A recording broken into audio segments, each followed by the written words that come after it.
Hay una escena que llevas toda la vida escuchando mal. No porque te la hayan contado con mala intención, sino porque quien te la contó la recibió domesticada. Y la domesticó porque a alguien, en algún momento, le resultó demasiado incómoda en su forma original. 7 frases. Las últimas palabras del hombre más influyente de la historia. Y en casi 2000 años de tradición, las hemos convertido en bordados, en cojines decorativos, en homilías que no incomodan a nadie y duran 3 minutos. El problema no es la devoción. El problema es que cuando lees esas 7 frases en el griego original, en el idioma en que fueron escritas, dicen algo que ningún cojín decorativo podría sostener. Cada una de ellas tiene un peso técnico, jurídico, teológico, que desaparece en cuanto las trasplanta a otro idioma sin contexto. Y ese peso es exactamente lo que cambia todo. Hoy vamos a leer las 7 palabras como las leyeron los primeros que las escucharon, con el griego encima de la mesa, con el arameo donde corresponde, y cuando terminemos vas a entender por qué los primeros seguidores de Jesús no describieron la crucifixión como una tragedia. La describieron como el acto más calculado de la historia. Para entender lo que Jesús dijo en la cruz, primero tienes que entender el problema que resuelve cada frase. La crucifixión romana no era solo un método de ejecución, era un sistema de comunicación pública. El condenado moría en un lugar visible, en una ruta transitada, durante horas o días mientras la gente pasaba. Era un mensaje del imperio. Esto le pasa al que desafía el orden establecido. Los evangelios registran 7 momentos en los que Jesús habló durante esa ejecución. Y lo primero que hay que notar, antes de entrar en el análisis, es que 7 no es un número neutro en la cosmología judía.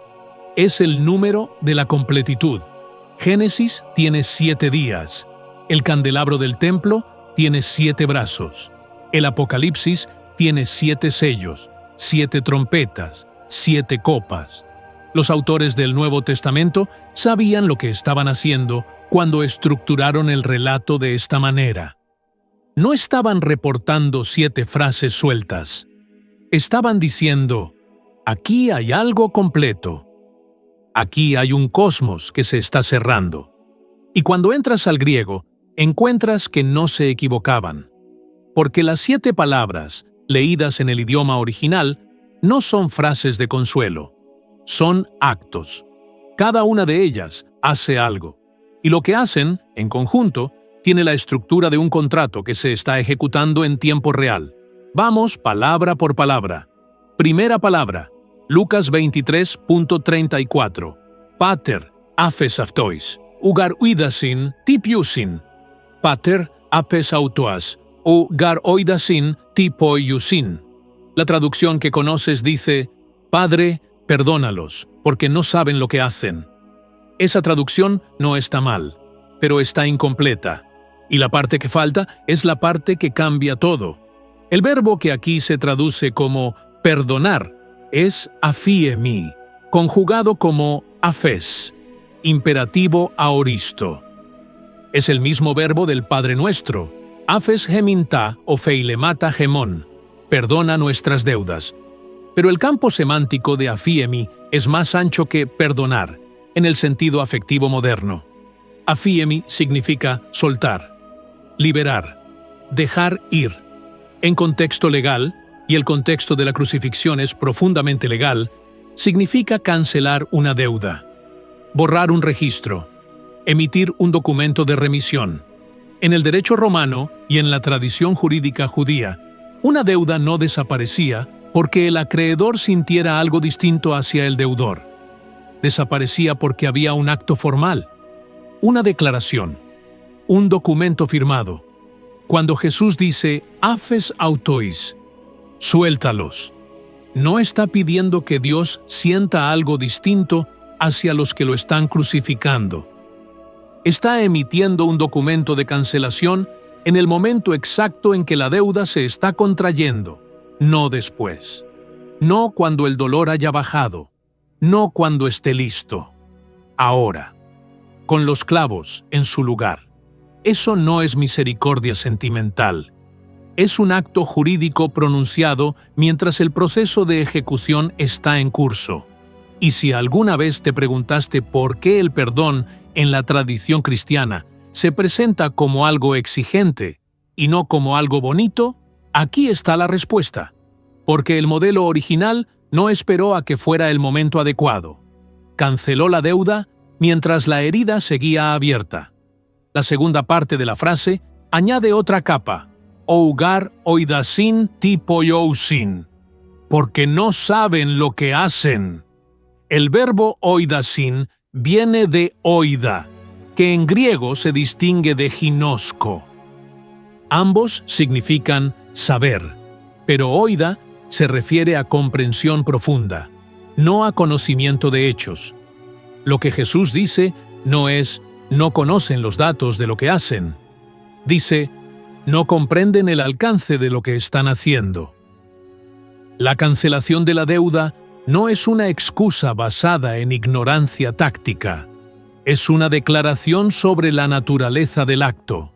Y esa distinción importa porque implica que el perdón no depende de que el otro entienda.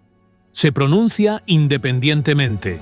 Segunda palabra, Lucas 23.43, Amin silego, simeron metemu ese ento paradiso.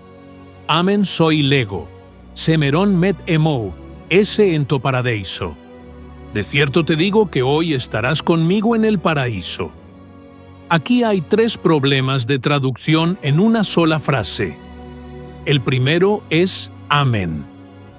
Se transliteró del hebreo al griego y al castellano, y en ese proceso perdió su función.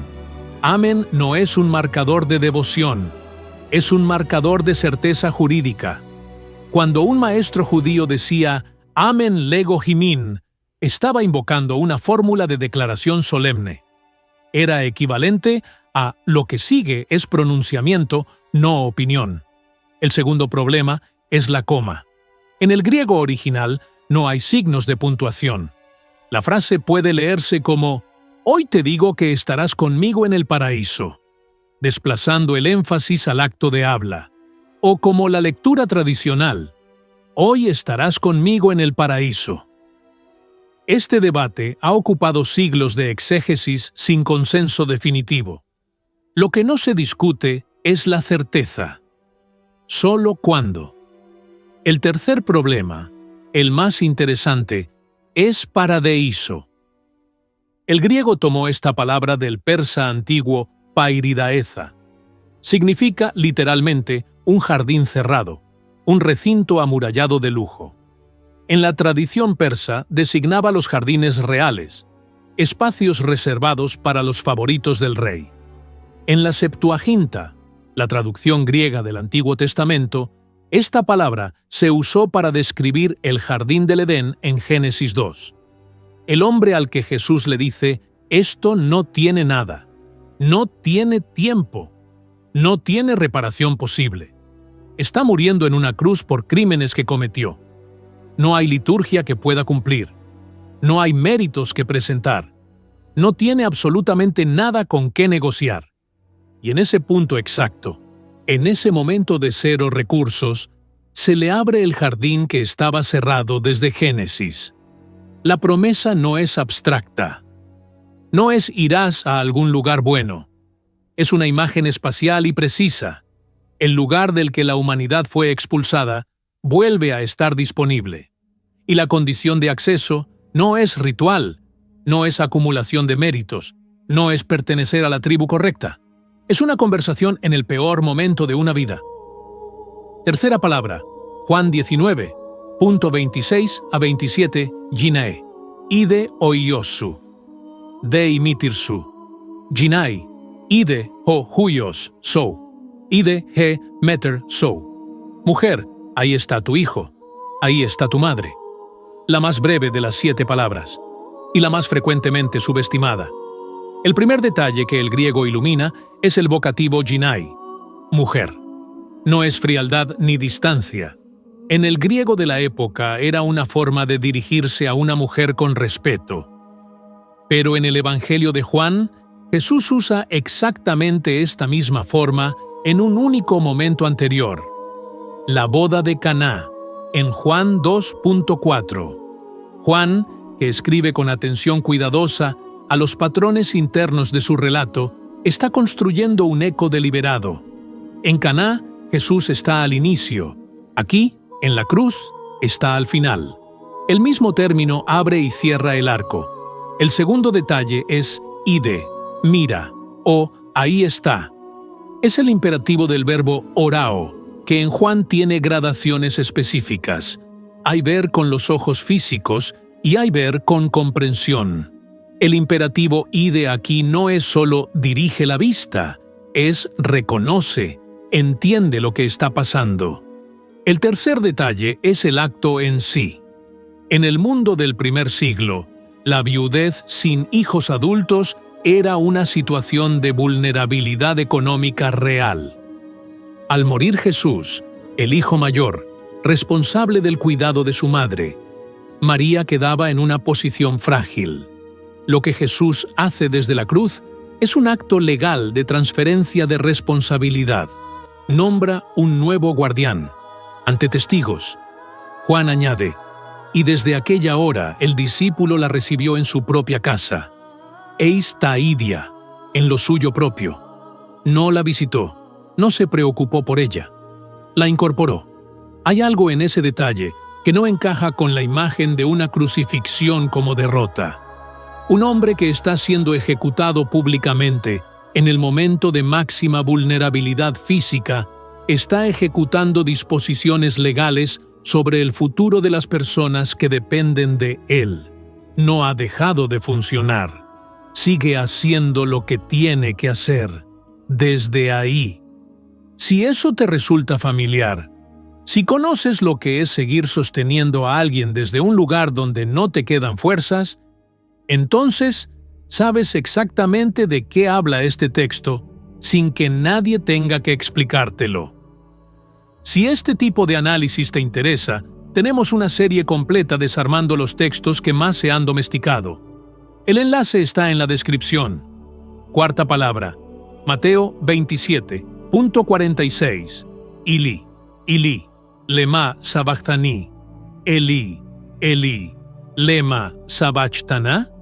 Esta es la única frase en la que los evangelios transcriben fonéticamente el arameo en lugar de traducirlo.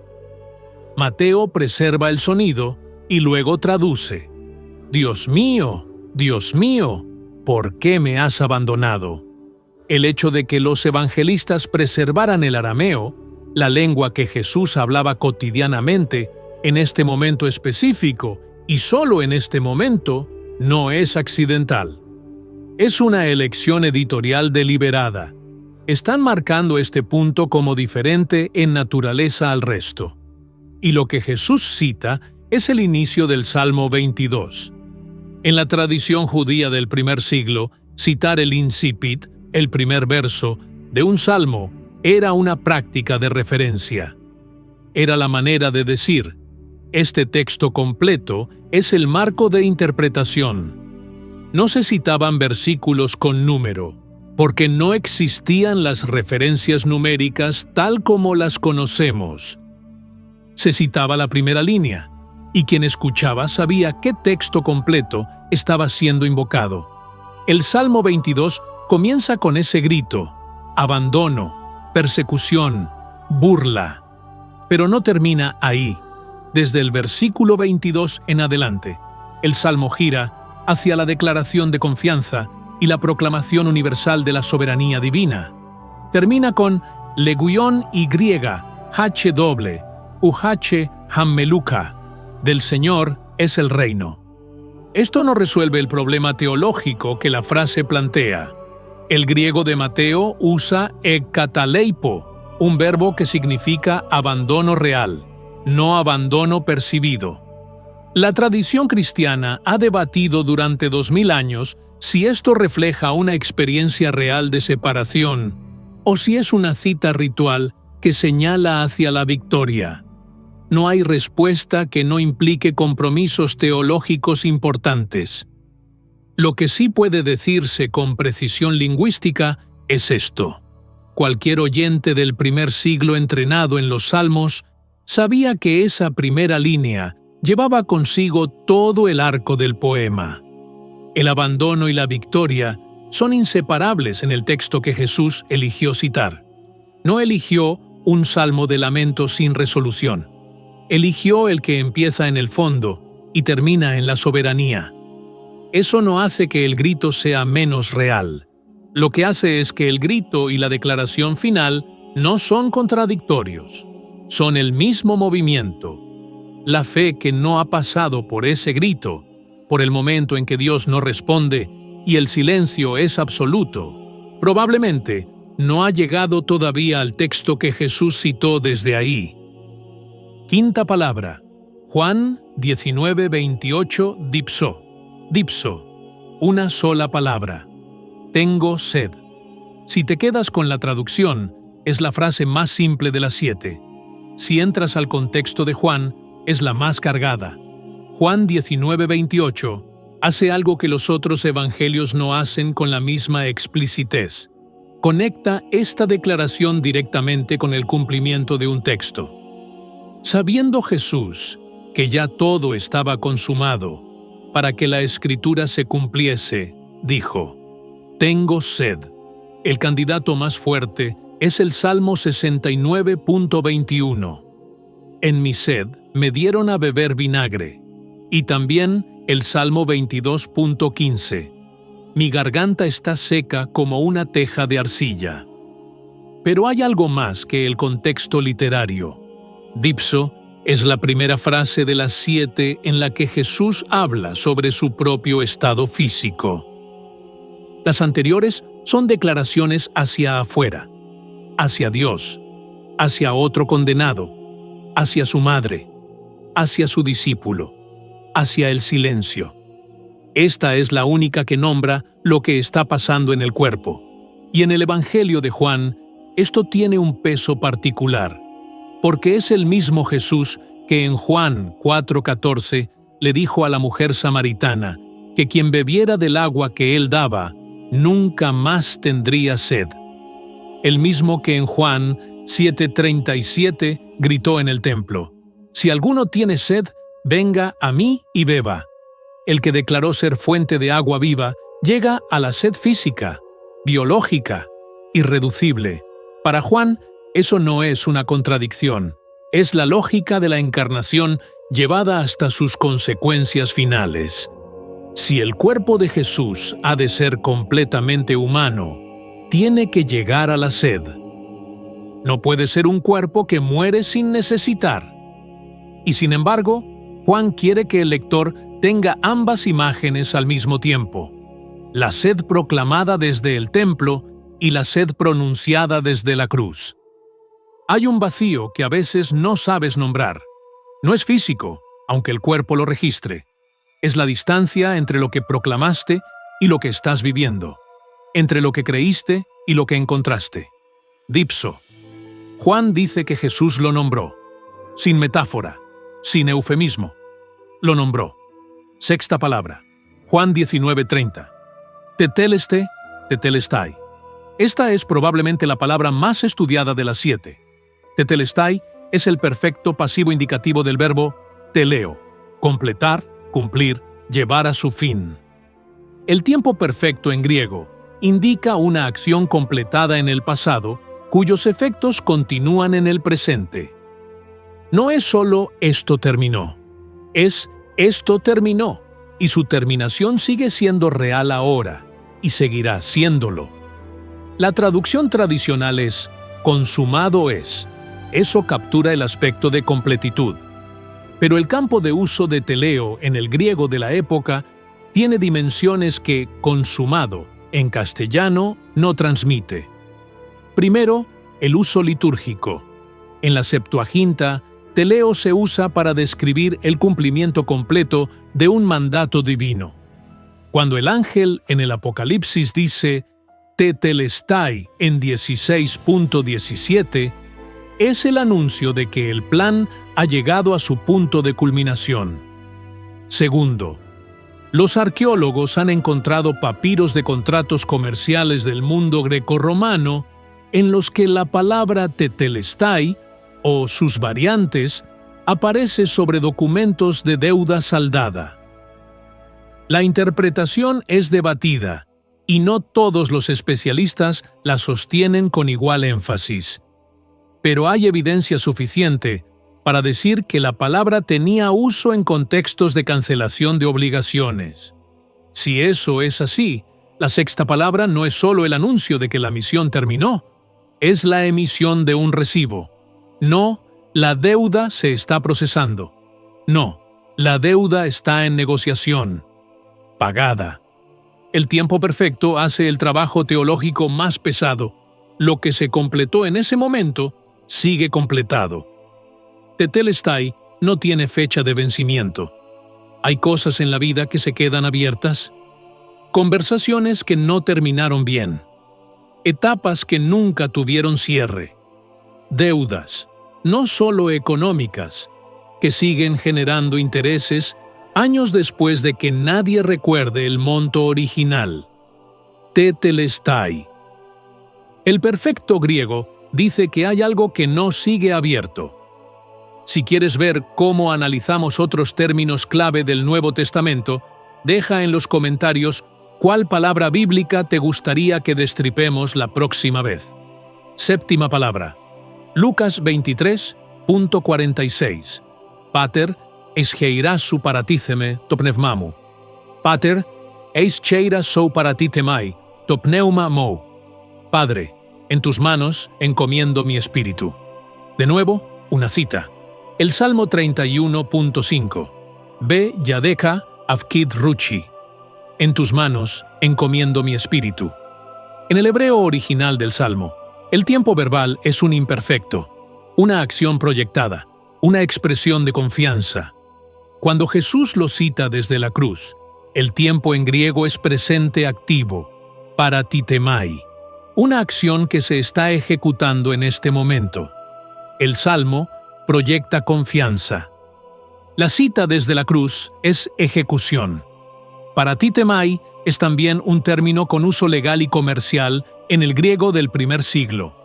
Significa depositar algo en custodia, confiar un bien valioso a alguien de confianza para que lo resguarde. Los papiros muestran este verbo en contextos de depósitos, de objetos entregados a custodios, de documentos puestos bajo resguardo formal. No es una expresión de resignación, es un acto de transferencia. Y el objeto que se transfiere es to pneuma, el espíritu, el aliento, lo que en el pensamiento hebreo subyacente es la dimensión del ser humano que Dios sopló en Adán en Génesis 2.7. La encarnación comenzó con ese soplo que Dios dio al barro. Termina con ese soplo devuelto formalmente al que lo entregó. Entregar no es rendirse.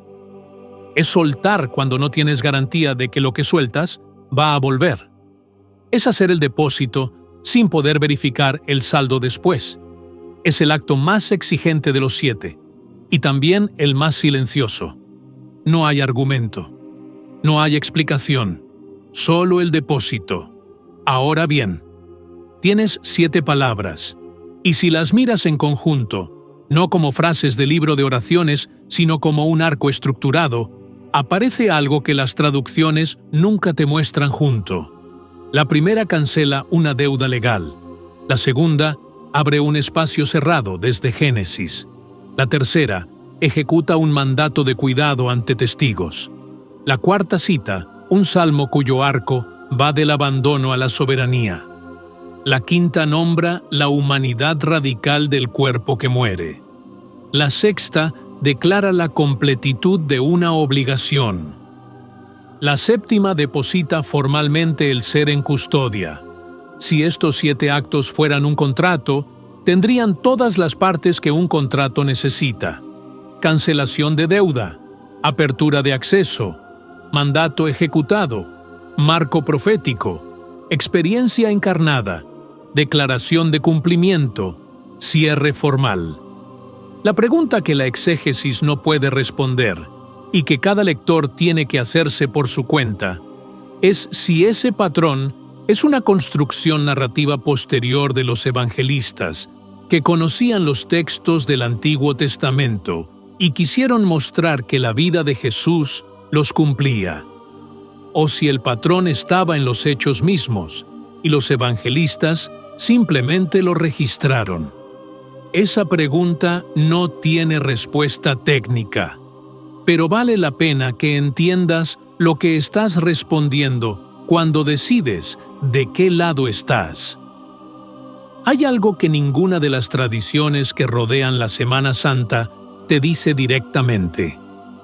Los primeros escritos que tenemos sobre la crucifixión de Jesús, las cartas de Pablo, que son anteriores a los evangelios en fecha de composición, no se detienen en el dolor, no describen el proceso de la ejecución, no elaboran sobre el sufrimiento. Lo que Pablo elabora, una y otra vez, es el significado jurídico del evento. Hilasterion, propiciación. Catalage, reconciliación.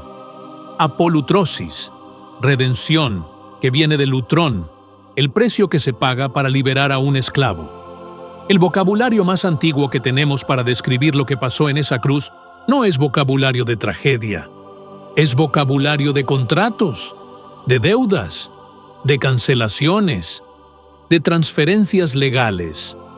Eso no elimina el dolor. La quinta palabra, dipso, tengo sed, existe precisamente para que no puedas ignorar que lo que estuvo colgado en ese madero fue un cuerpo que tuvo sed, que llegó al punto en que el ser humano llega cuando ya no le queda nada. Pero las 7 palabras juntas, en el idioma en que fueron escritas, no describen una derrota resignificada después por los creyentes. Describen un proceso que se estaba ejecutando mientras ocurría. Cada frase hace algo. Cada frase cumple una función dentro del arco completo.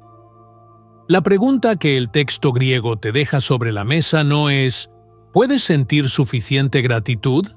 Es esta. Si el vocabulario más antiguo para describir este evento es jurídico, si las palabras que Jesús pronunció tienen connotaciones técnicas de cancelación, cumplimiento y depósito formal, entonces, ¿qué tipo de evento fue esto en realidad? ¿Una tragedia que los creyentes resignificaron como victoria? ¿O un acto diseñado desde el principio, cuyo lenguaje solo se vuelve legible cuando lees el texto en el idioma en que fue escrito? Las 7 palabras están ahí. Las acabas de leer de verdad. Tal vez tu fe no está fallando. Tal vez está exactamente en el mismo lugar donde estuvo la suya. Lo que hagas con eso ya no es un problema lingüístico. Hasta el próximo capítulo.